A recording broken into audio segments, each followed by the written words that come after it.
Cool.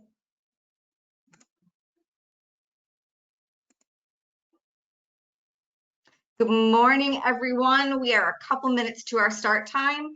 Just giving you the opening screen, and right about 10 o'clock, we will begin. As you can see,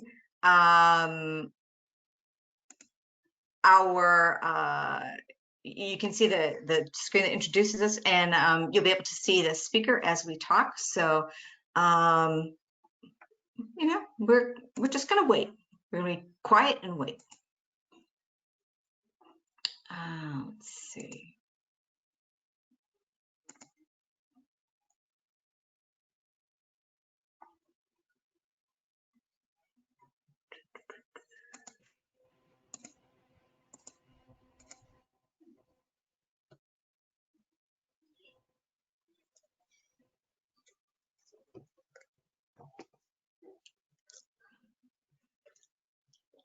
Like most of you, I'm on my first cup of tea or coffee. So if you see that happening, just feel free to do the same. It's a nice thing about 10 o'clock in the morning on Friday.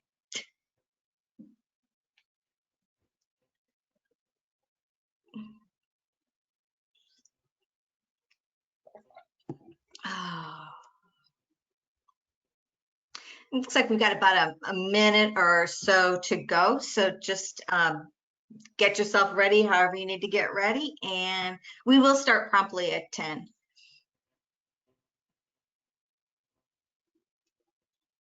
least that's my intention, unless something big happens.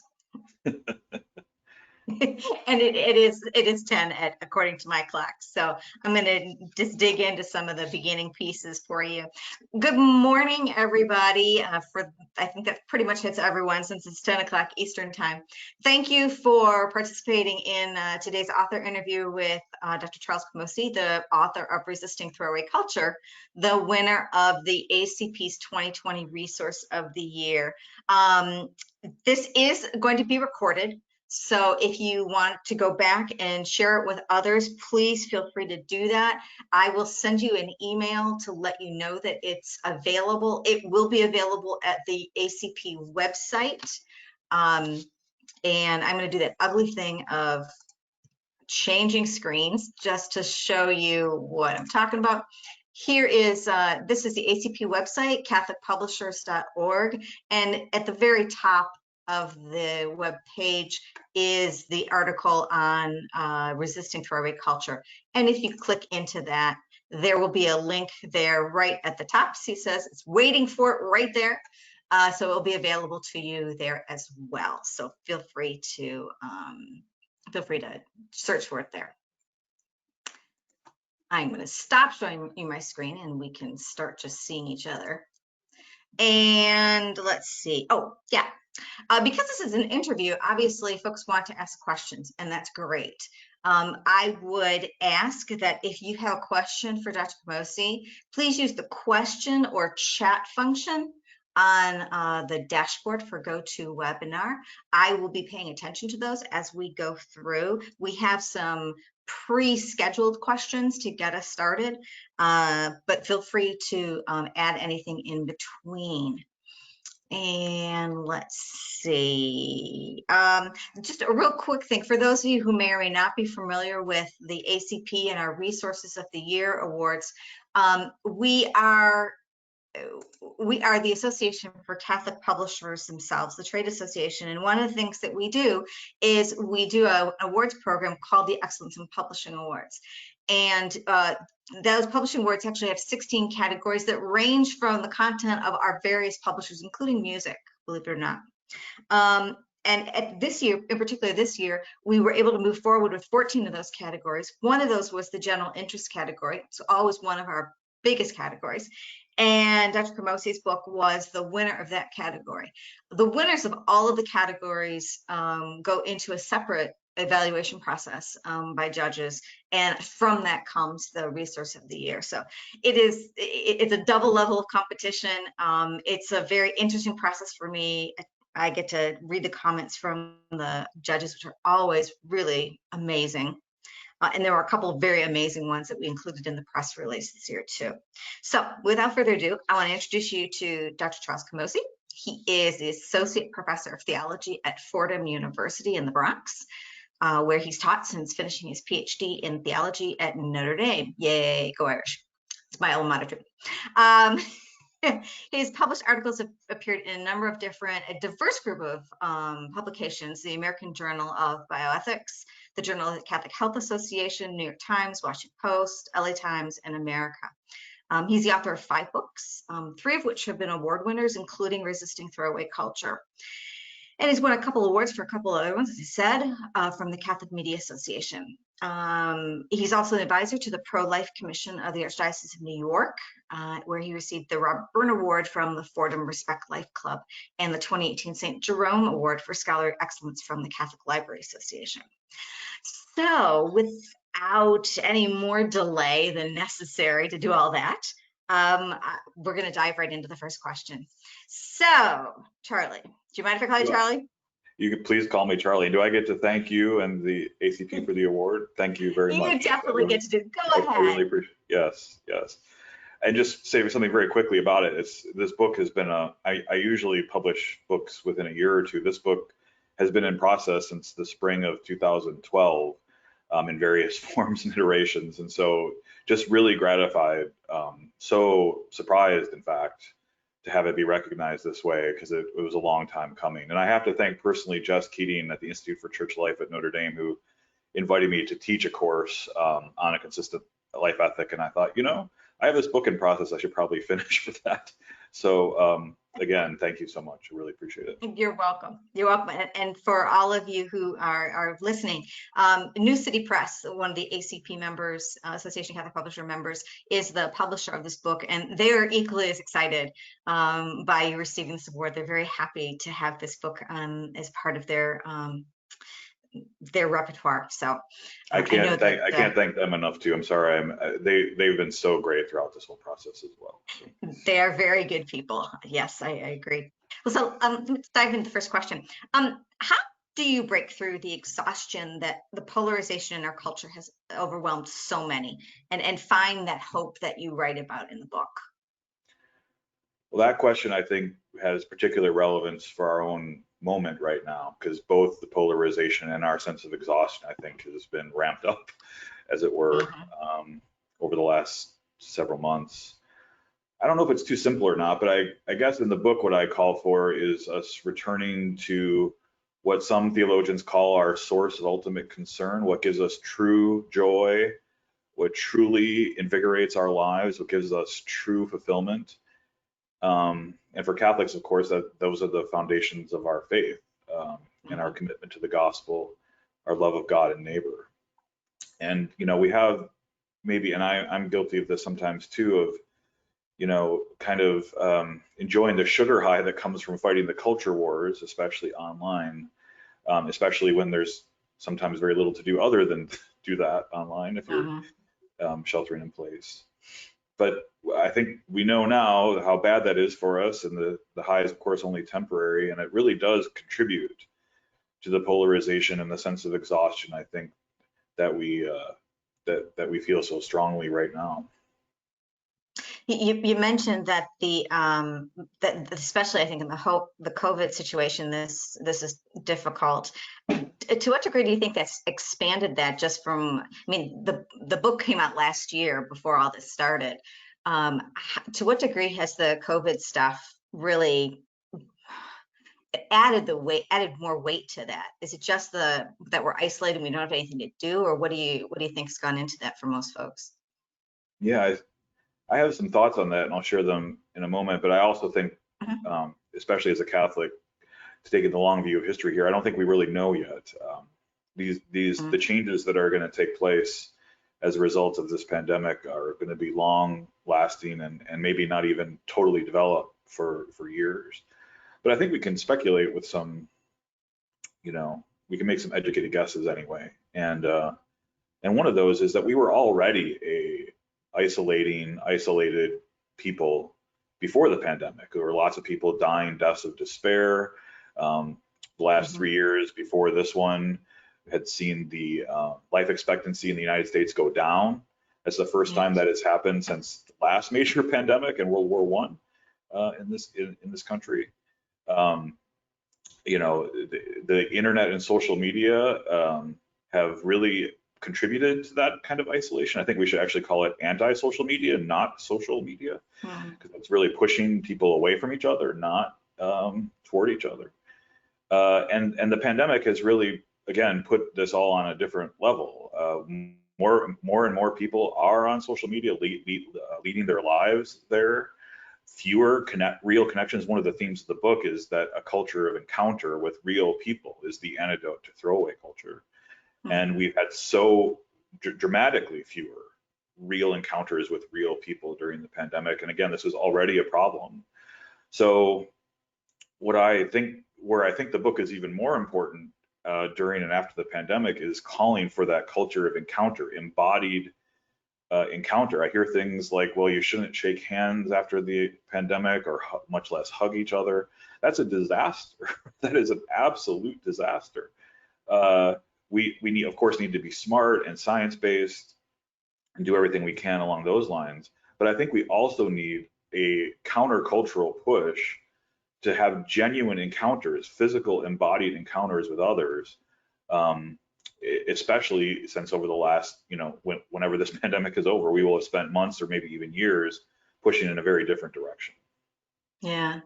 It sounds like your thinking and vision for the kind of the post-pandemic world very much includes what I've heard from some like meeting planners and professionals and stuff say is just that hunger to get back together, to meet in groups, to go to large scale events, to go to conferences, if for no other reason because we've just had this total absence of, as you said, that human person to person, face to face, embodied encounter with other people. And to connect it to political polarization, which my book is trying to resist and trying to bring people together across different political views, it's so much easier to demonize the other, to make our identity come primarily from being in opposition to the other. When one is disconnected, right? When one only has one's news feed on Facebook or Twitter feed, or the Drudge Report or the Huffington Post or whatever, particularly politicized news source one gets one's news from. It's much, much easier to demonize and again, otherize and contribute to that wild, destructive polarization that is so dominant right now. The antidote for that, again, I think, is real, genuine encounters with other people. And that's a very theological point of view, right? Christ came to us as a person, confronting us and engaging with us as a person, as an embodied person, as a body. And it was interaction with that embodied person that changed so many people's lives when he was walking the earth. And it's, especially as Catholics, when we partake of that body in the Eucharist, which is another thing we're missing out on, right?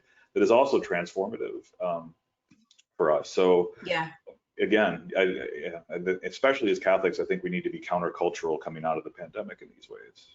Yeah, I just kind of an aside there, the USCCB had a webinar yesterday introducing the director of catechesis, and one of the foundational principles from Pope Francis and is about encounter, and it's throughout the whole directory, is that the only way to do good catechesis and evangelization is through encounter. So that really matches up very well, and the timing is really interesting in my brain to be having these conversations back to back 2 days.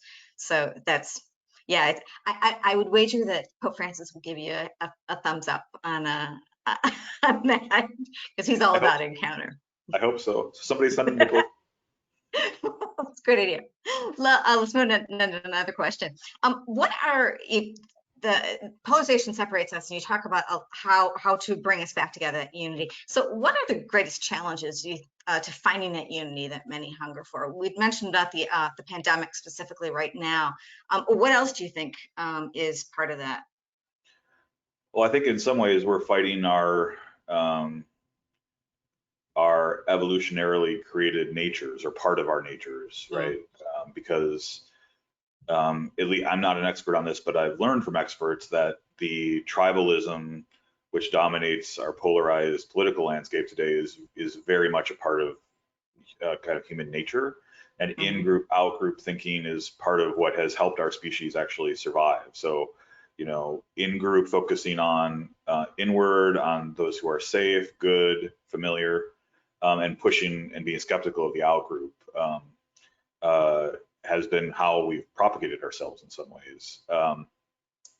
That's not good for a genuine encounter, especially across difference. And so in many ways, I think the theology and the church becomes even more important here, because it's important for us to find conduits of God's grace to help transform this part of ourselves, to push back against this part of ourselves, which we all, most of us, overwhelming majority of us, in fact, have at a very deep level. But I'd say not just the pandemic, but the culture isn't helping us here either, because think about, again, we were already individualistic and focusing on the in-group, but our individualized consumerist Western culture really does focus even on the individual. So we even are kind of losing the in-group part of it, the sociality of the in-group, and focusing almost exclusively on the out-group being bad relative to the individual. And that makes corporations lots of money. Like if we can, especially media groups, media does not really make money from unity and saying we're all in this together, right? They make money by helping us hate others and hate watch and hate click, and help us define ourselves by opposition. So you turn on cable news, or you scroll through your media feeds. You can see it's about hating the out group. It's very little about what we share together. And again, this is something my book is trying to push back on. If we can start with those foundational beliefs, those most life-giving beliefs, I think we can share actually a lot in common with each other. And if we start there, that helps us maybe push back against the in-group, out-group, tribalistic thinking. That makes a lot of sense. One of the things that the book was lauded for is your focus on the consistent life ethic. And being a former Chicagoan with Cardinal Bernardin at Leeds, I'm dating myself, but the whole seamless garment is what it kind of brings back to me, is the from womb to tomb theology. But it's not a new concept, obviously, because it's been around for quite a while, especially in Catholic teaching. And the pandemic it's been interesting. There's been small stories about death, some prisoners who are now going through with the death penalty. They've gotten permission to do that in certain states. But even more so, the conversation kind of in public life about business versus choosing life, with a lot of the conversation around schools, going back to school right now, is do we value life, or do we value going back to school, or going back to business, going back to work? It's a real model. It really is a model. A couple pieces to that. What do you think are some of the more intransigent obstacles to making that consistent life ethic real? I know personally from my own experience at USCCB is there's a pro-life office, and then there was justice and peace, and sometimes they work together and sometimes they didn't. So we've kind of set up some institutional models that are not the best in terms of there being some kind of consistent life ethic. So what do you think are some of the more intransigent obstacles? Well, you just named a very important one. Even in the church, we have adopted, in some circumstances, perhaps many circumstances, we've adopted the secular culture's right-left political binary, right? You're either for social justice, or you're skeptical of pro-lifers as being kind of like, out there, or you're anti-social justice because those people are kind of out there in the out group, and the pro-lifers are the in group. I've seen, at least in some places though, a really interesting move to combine those two parts of what it means to be Catholic. And my book obviously does that. But for instance, at a webinar I did related to the book in the Archdiocese of Los Angeles, the office that put it on specifically had put together justice, peace, and life as one office. And I think this is happening in several other dioceses as well. So there's hope there. But I guess, maybe you and I grew up in generations where this was even more a prominent part of the church, where the social justice versus life battles within the church were even more pronounced than they are now, and the consistent life ethic became part of those battles, it seems to me. Like there was a suspicion from some of the seamless garment and consistent ethic as being liberal or downplaying abortion or something like that, which no one could have accused Cardinal Bernardino of at all, or legitimately, criticized him for that. But by the same token, there are some people who use the consistent life ethic to downplay abortions and to say, and to advance, a democratic or secular left agenda within the church. But that's not what the church's teaching is. And what I'm gratified by is there are so many young Catholics now who didn't grow up in that milieu and who have very different approaches to this, who are, on the one hand, as pro-life as they come on abortion, and as ecologically concerned as they come, and see absolutely no contradiction between it, and actually see quite a bit of overlap, and even a lot of overlap between those two sets of issues. And so for many of these younger faithful Catholics, what it means to be faithful Catholic for them does not at all, I mean, they recognize the consistent life ethic as just Catholicism rather than, this other thing out there that is like a camp caught up within our secular politics. It sounds like the new generation could lead some of us from the older generations in the right direction of kind of bringing those things together. I think that's right. I think are that's there, why are there any low-hanging fruit things that we could be? Yeah. Are there any like low-hanging fruit that people, especially in pastoral situations, because changing, the larger structures can be a real challenge, but what are the low-hanging fruit that people like us could actually do something about to kind of help move in that direction? Well, it's interesting within certain what would have been described as conservative or Republican circles for many decades before this one. There's quite a bit of openness to using government smartly to help aid families and promote the dignity of the human person, and especially the vulnerable prenatal human person, and especially the vulnerable person at the end of life. Just to give one example that I'm heavily involved with right now, I'm working with some pro-life groups to try to advance within the next phase 4 funding bill for the pandemic, advance funding for home care for one's elderly relatives, usually parents, in a home rather than in a nursing home. And if anyone's paying attention to the pandemic, we know that 40 to 50% of all deaths have taken place in nursing homes. It's uncovered this terrible practice that so many of us, so much of our culture has engaged in when it comes to literally discarding our elderly into institutions.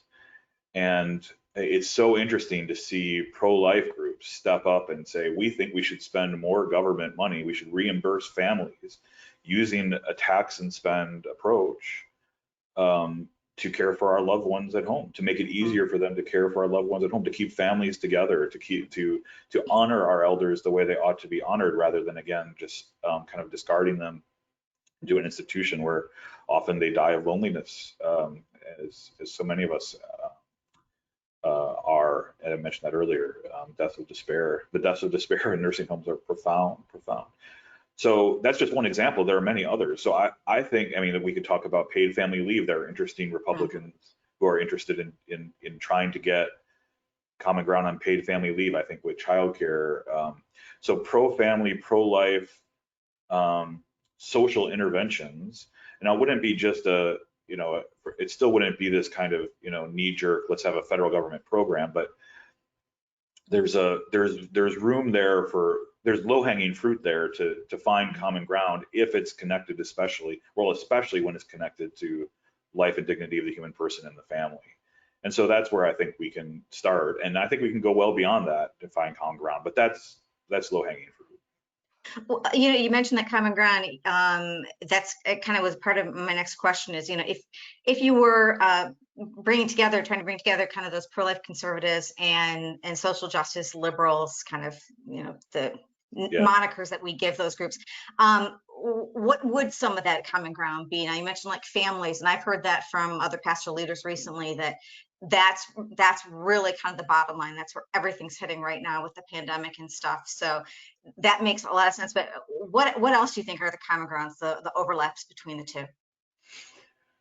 Well, in my book, one of the things that might be frustrating for readers is I think so much of and I just went to policy right away. You saw right there, I went to a policy, but I think so much of the foundational problem, so many of the foundational problems we have to find the common ground comes from our leaping to policy right away and saying, well, what should the abortion law be, or what should the healthcare system be, or something like that. And that is not a good place to start, especially for people who already very strongly disagree. And in fact, again, use the policy preferences of the other as part of their own identity. Like, I know I hate the social justice liberals on healthcare, or I hate the pro-life conservatives on abortion, or something like that. But so what in the book I try to do is say, well, what I do, in fact, is say, let's prescind from any debates about policy at all in the book. And let's focus on those foundational values that I mentioned at the start of the interview. What are those foundational values? And do we share them in common? And if we share them in common, if we apply them consistently across a range of issues, moral issues, would we find ourselves agreeing more? So for instance, on the left, if one says as one, has nonviolence and caring for the vulnerable and offering hospitality for the voiceless, suspicion of capitalism and consumerism, those values are important and good, and they're consistent, obviously, with Catholic teaching, but they tend to be applied on a particular set of issues, and one is on the left. What if they were applied to abortion, euthanasia, and even contraception? I think we come up with in the book, I try to show how that ends up maybe in a counterintuitive place for our culture, but in a very important place for being authentically Catholic. On the right, I think, we have suspicion of the state, respecting God's gift of life, pushing respect for the will of God over the will of man. But again, if those tend to get pushed or applied to a particular set of issues on the right, what if they were pushed and applied to a different set of, or more holistic set of issues? Say state-sponsored violence, like the death penalty and in war, or how we treat non-human animals, or the care of God's creation more broadly. I think we end up in a very different place as well. So I think it's important to do that heavy lifting, to dig deep and find those fundamental values where again we find our most joy and our most life-giving places, and what gives us the most joy and gives us the most life.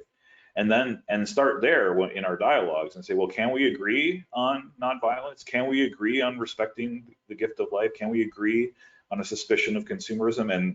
And then move together on where those principles lead, rather than starting with opposition to a particular kind of policy.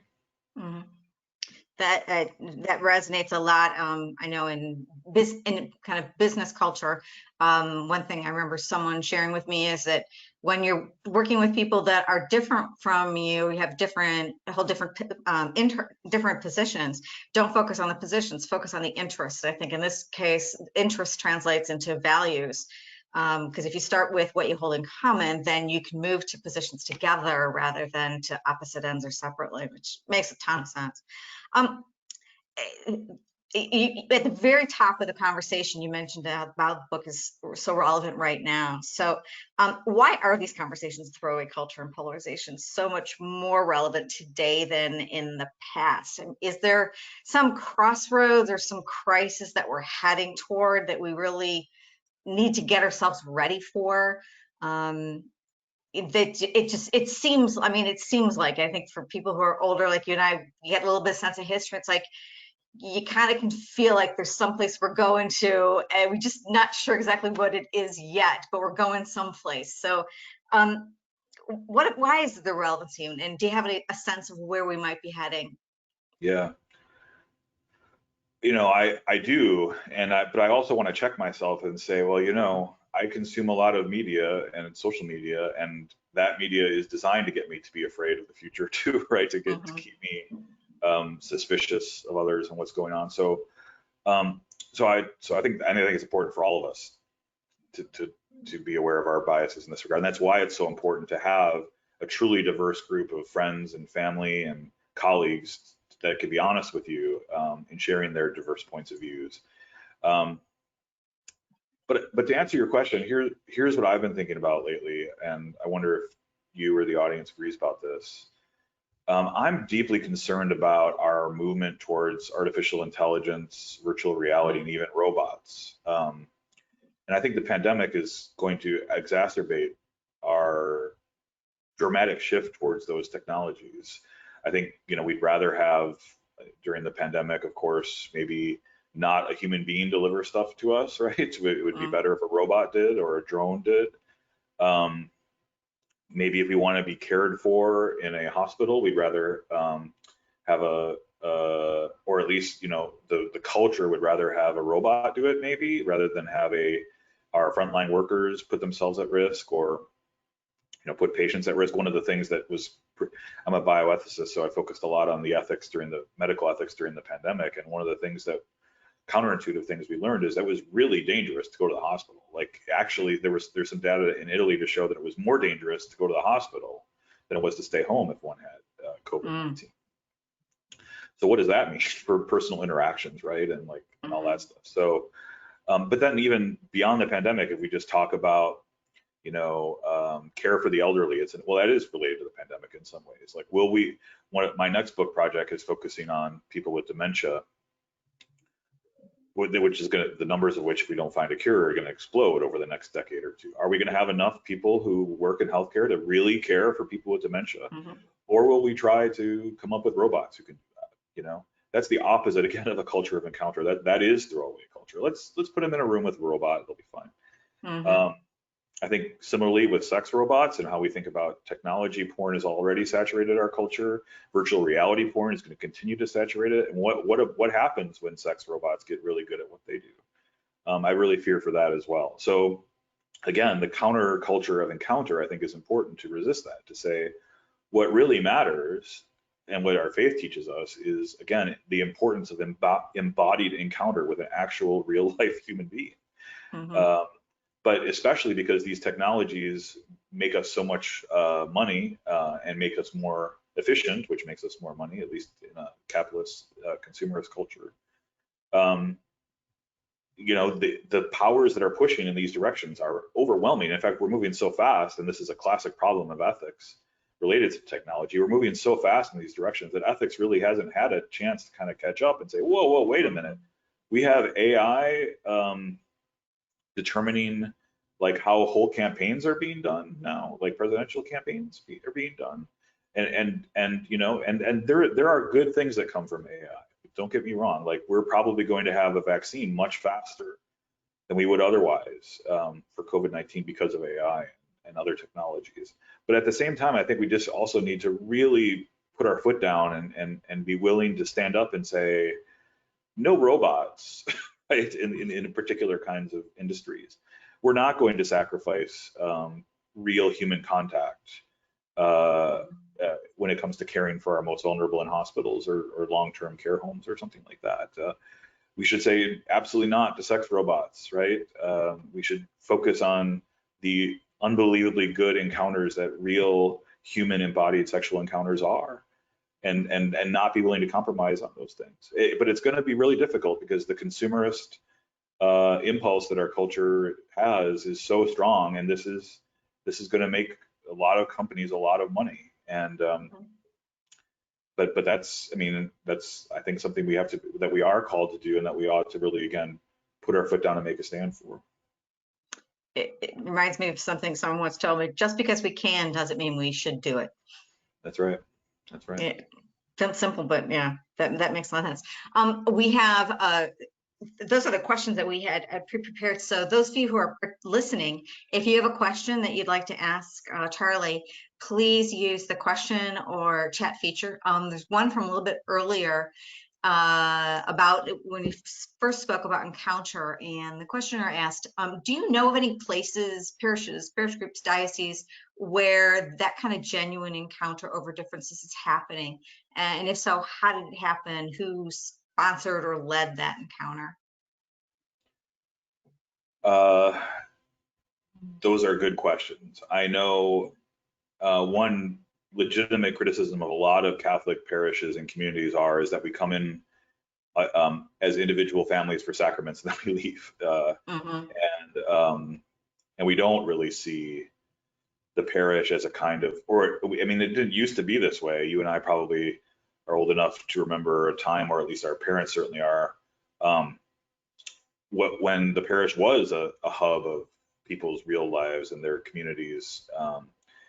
I'm trying to work within my own parish to try to think about repurposing our largely empty convent to have a place to have a culture of encounter with people who need assisted living, and to think about how that might work in a broader spectrum within the parish community. Like there's a school for at-risk kids nearby, or kids who have special needs. Is it possible to have exchange between more typical parish members, the school, and an assisted living place, and to have a garden at the center of that, and to think about ways that confirmation volunteers could work within all this. So there's a lot of hope, there's a lot of new ideas, there's a lot of interest in this, but I think it is a legitimate criticism of a lot, at least in my experience as a Catholic for my 45 years, that we don't tend to think of the parish as a real place of genuine encounter and community. And other people have had different experiences, but in my experience, I think we can do a lot better. That makes a lot of sense. I think the parishes are really struggling with that right now. And the parish leaders that I've spoken with the pandemic and all, is because they've lost the face-to-face.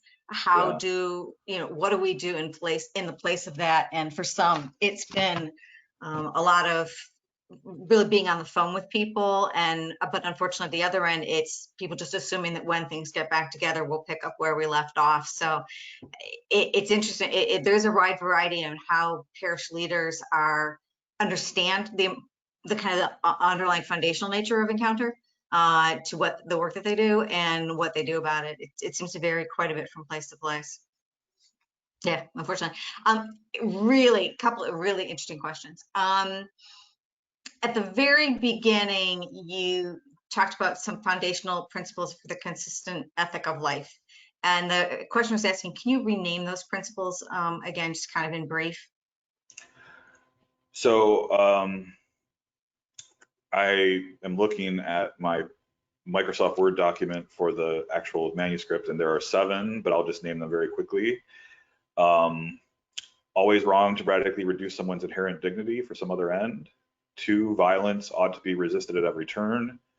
3, give priority to protecting and supporting the lives of the most vulnerable, especially those who can't speak up in their own defense. 4, resist individual autonomy and privacy, which detach us from our duty to aid others. 5, resist language, practices, and social structures which detach us from the reality and dignity of the marginalized. 6, go to the peripheries where there is risk to show hospitality and care for the stranger. And finally, 7, emphasize mutuality, not only between persons, but also between us and the broader creation, God's creation. It just struck me that how so many of those are kind of at the root of a lot of the Black Lives Matter protests right now too. There's a lot of consistency there. Yeah, and there's just such a range of issues that are, like, that's why, I mean, I guess I'm old school. I grew up intellectually as a philosophy major, and I was just told by my philosophy professors, if you have a principle, it's like getting on a bus. You got to follow it wherever it goes. It's not like getting into a taxi where you tell your principals where you want them to go. That's not how any of this works. So if we can just apply those 7 principles consistently wherever they take us, I think we'd end up in a much better place. Okay, that's a great, I like that analogy, the bus versus the taxi. It makes a lot of sense. A question, let's see. There's one question there, and oh, there it is. Okay. Could you comment on transhumanism? Might want to explain what that is, especially in terms of its economic push and the example that was given, like Elon Musk's pushing of this, and its connection to robots, AI, and other technological replacements for authentic human contact. Yeah, for me, it's a deeply disturbing. What is it? So, okay, so, well, the answer is it depends on who you're talking to, but transhumanism in general just means the idea that what is human about us, our bodies, right? Something that's so emphasized in Catholicism as being inherent about who we are. Jesus was portrayed in the gospel, of course, as not being a ghost, but a body that had holes in it and like ate fish and stuff. But transhumanism is generally speaking focused on getting beyond our bodies, right? Transitioning out of our bodies. Maybe over time by trading in and out different parts of our embodied natures for some other kind. It also tends to focus on relationships between the human brain and other kinds of and other processors, as it were, like computer processors, and makes almost one-to-one connections between what's going on in our brains and other very sophisticated processors. Sounds very Star Trek Borg to me. Yeah, well, yeah. So if one's view of human nature is that it's just ones and zeros, or we're really fancy or somewhat fancy computer processors, then this kind of thing makes sense. But if what we are ensouled bodies, right? Then this makes no sense at all. You can't download yourself into a computer or end up as a robot if you replace enough things over time. There's something inherently mysterious and non-negotiable about our embodiment that we would cease to be. Even if we could pull something like this off, we would become something very different than what we are right now. And so it's almost totally counter to what I'm suggesting in the book, which is focusing on our embodiedness and the interactions between bodies, embodied persons. That makes a lot of sense. A lot of sense. Picking up on the artificial intelligence piece that you been talking about, this questionnaire says agrees that it's kind of against human dignity. But how can we start to talk about it? How can it be appealing to people with different political convictions? That's a great rubber hits the road kind of question. Say that. What's the what again? Well, and artificial intelligence is there. We know that it's going to be with us. It's not going to go away. Right. But it brings some real challenges in terms of human dignity and that value that we hold. So how do we start talking about it now? What can we do? Yeah, what can we do to bring people from different political convictions together to be able to have a real productive conversation about it? Well,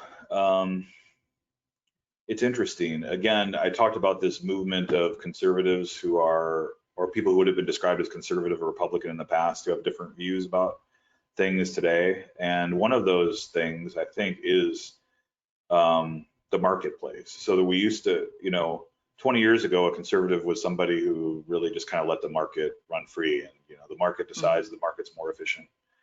But for faithful Catholics, that was never the case, and there were whole swaths of the human reality that were not supposed to be subject to the marketplace. And most people, in fact, agree with that. Like, for instance, pro-lifers today are very interested in making sure aborted baby body parts are not sold in a marketplace, and to hold people accountable who do sell them in a marketplace. There are certain things you ought not to be selling and have as part of a market.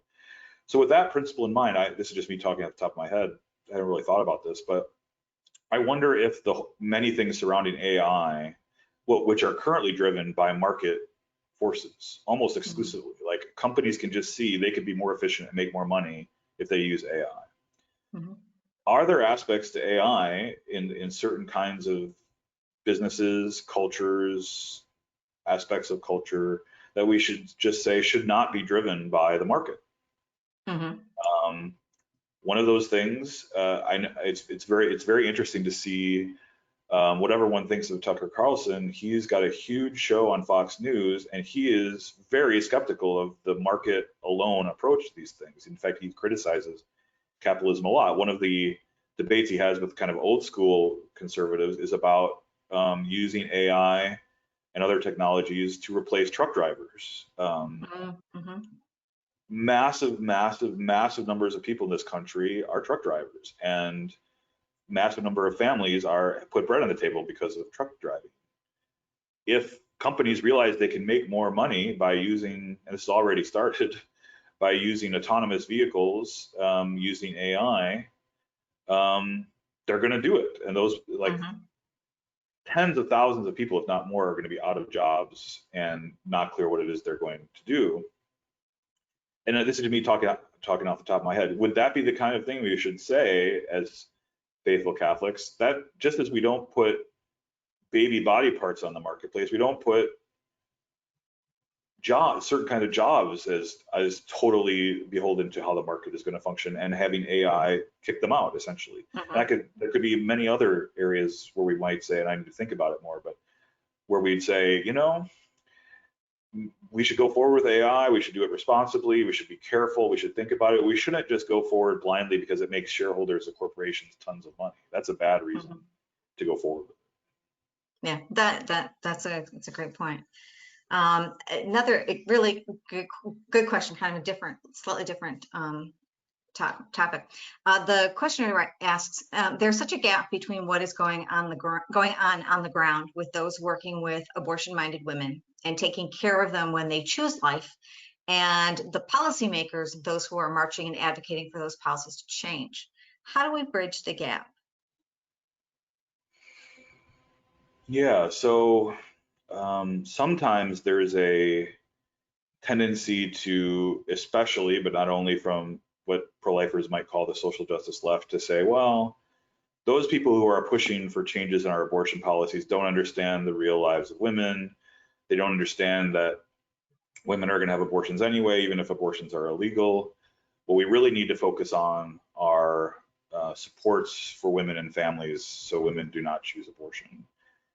And that's at least partially correct. It's of course the case, and I wish the pro-life movement, and we're getting better at this, would focus more on the social reasons why so many women have abortions. I mean, it's no accident. I teach in the Bronx. It's no accident that the Bronx has one of the highest rates of abortion in the entire world. Between 40 and 50% of all pregnancies in the Bronx ends in abortion. You think that's just random? No, it's because of what's going on in the Bronx, social things going on in the Bronx.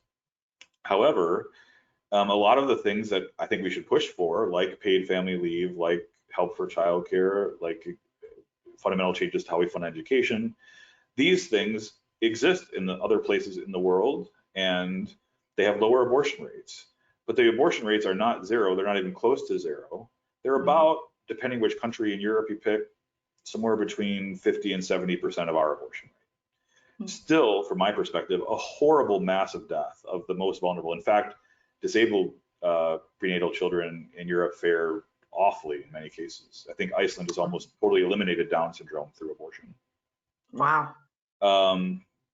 So it's not, for me, it's not a either or kind of approach. Like, we have to do both.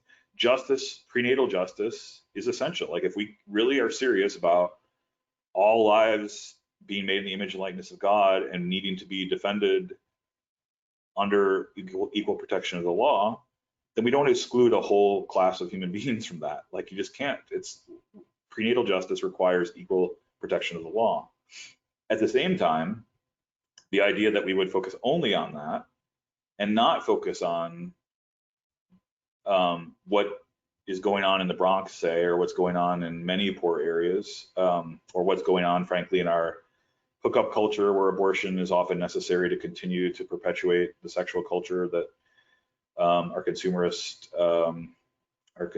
culture pushes, and throwaway culture pushes. That would be a big mistake too. And so this gets back to a fundamental thing I think we've been talking about for most of the interview, is like, why would we artificially set this up as a binary where we have to choose between either protecting babies equally but with the law, or supporting women through social programs that help us get at the heart of what's really going on here? It seems, again, like, and the teaching of the church is such that it doesn't make a distinction between these two, and we shouldn't make a distinction. It's funny, and you say that, Charlie, it seems like it really goes back to that real one key word, the consistent. It's consistent. That's the polarizations are really easy when we pick one of the things in a list and take a position. But if we're going to be consistent, like you said about the values, you follow where it leads. It's going to be, if you follow where it leads, it's going to take it consistently across any issue, any circumstance, any situation that you come across, if you continue to harken back to that. And that sounds very much like a lot of what you're saying. That's great. That actually is the last question. So if anybody has any other questions, let me know. I'll give you a second. Otherwise, I think that is our ending point. Let me say thank you again, Charlie. It's been great. It's been so nice talking with you and hearing more about your book, but also about your thinking on this subject, because it's so relevant. I was so excited when I saw that this was the book that won, because it's the right book in the right time frame, and that means a lot. I hope people will go out and read it. And those of you who are in pastoral ministry settings, get it. Bring other people who you work with, other leaders, volunteer leaders together, talk about some of the things that are in the book and how you can make that encounter in your parishes and dioceses stronger, especially as we're looking ahead and planning ahead for our post-pandemic times. Thank you, Charlie. And thank you, New City Press, Mateo and Claude. We appreciate all the work that you've done to get this book out there. And thank you to everyone who's been here. Any last words, Charlie? Just really quick, for those of you who are audiobook fans, New City Press worked with me to create an audiobook. You unfortunately have to listen to me and not a professional read it, but it is available on Audible as well, and I think iTunes. So if that's, so many of us, including me, I love listening to audiobooks. If that's your thing, that's available too. Great, thank you. Thank you, everybody. We'll talk to you next time we have something going on. So have a great weekend and stay safe and stay healthy. Bye. Bye now.